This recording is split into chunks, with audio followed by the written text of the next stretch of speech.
हरे कृष्णा। आप सबका स्वागत है मेरे इस YouTube चैनल कृष्ण की ओर पर। आज की वीडियो में हम कार्तिक मास की कथा का 35वां अध्याय पढ़ेंगे और वीडियो के अंत में कार्तिक मास की उद्यापन विधि के बारे में भी जानेंगे।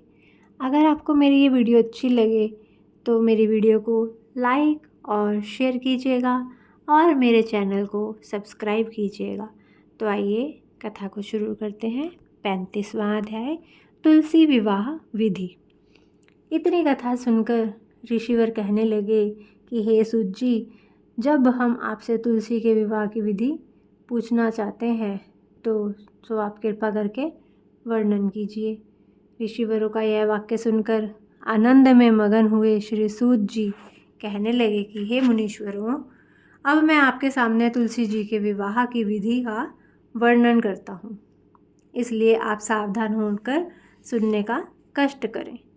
जब उत्तरायण रवि हो, गुरु शुक्र का उदय हो, विवाह के नक्षत्र हो और विशेषकर पूर्णिमा हो अथवा कार्तिक का महीना या भीषम पंचक हो, तब तुलसी वन में व अपने घर में सुंदर मंडप और उत्तम हवन कुंड के सहित मनोहर वेदी की रचना करता हुआ ऋत्विज ब्राह्मणों को, जो विद्वान और राग द्वेष आदि से रहित हो, निमंत्रण करें और गृह यज्ञ आरंभ करता हुआ मातृकाओं का पूजा करें।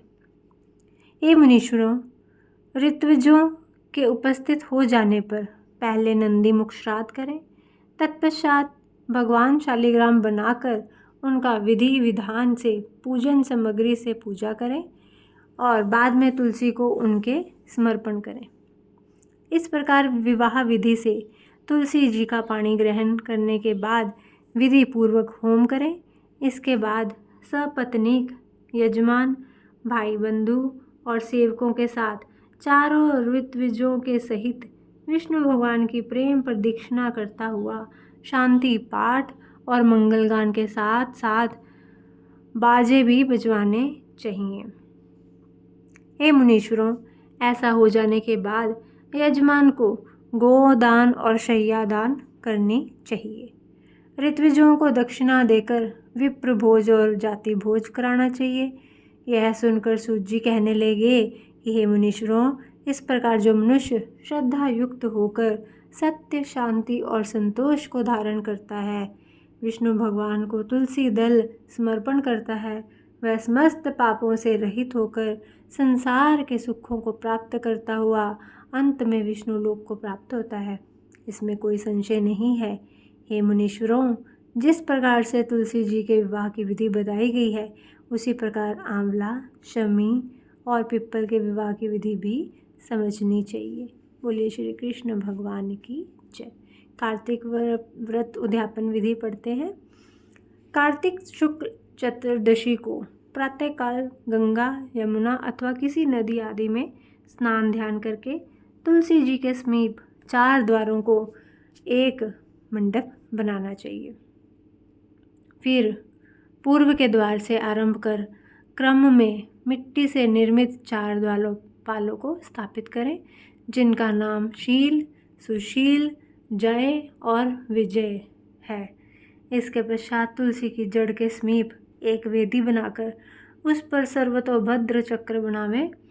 वेदी के पश्चिमी भाग में पूर्व की ओर मुख करके बैठ जाएं।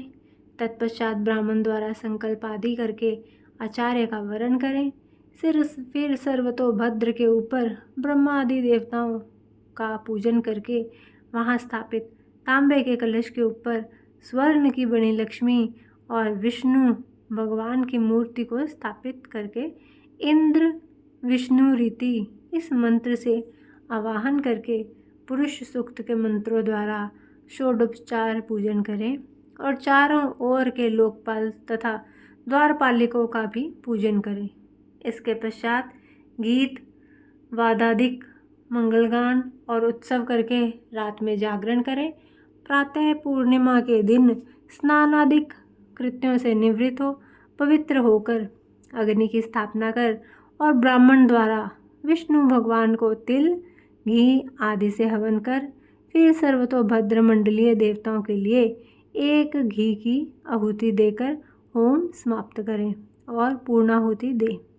अनंतर सपत्नी की 31 ब्राह्मणों को आमंत्रित करा उनका व आचार्य का यथाशक्ति भोजन करवावें और प्रार्थना करें कि आप लोगों के प्रसाद से मेरा कल्याण हो। कार्तिक के इस व्रत व उद्यापन से कुल के 7 जन्मों के किए पाप नष्ट हो जाते हैं और सुख, संतति एवं सौभाग्यादि सकल मनोरथ सिद्ध होते हैं। बोलिए श्री कृष्ण भगवान की जय। कार्तिक मास की जय। अगर आपको मेरी ये वीडियो अच्छी लगे तो कमेंट करके ज़रूर बताइएगा।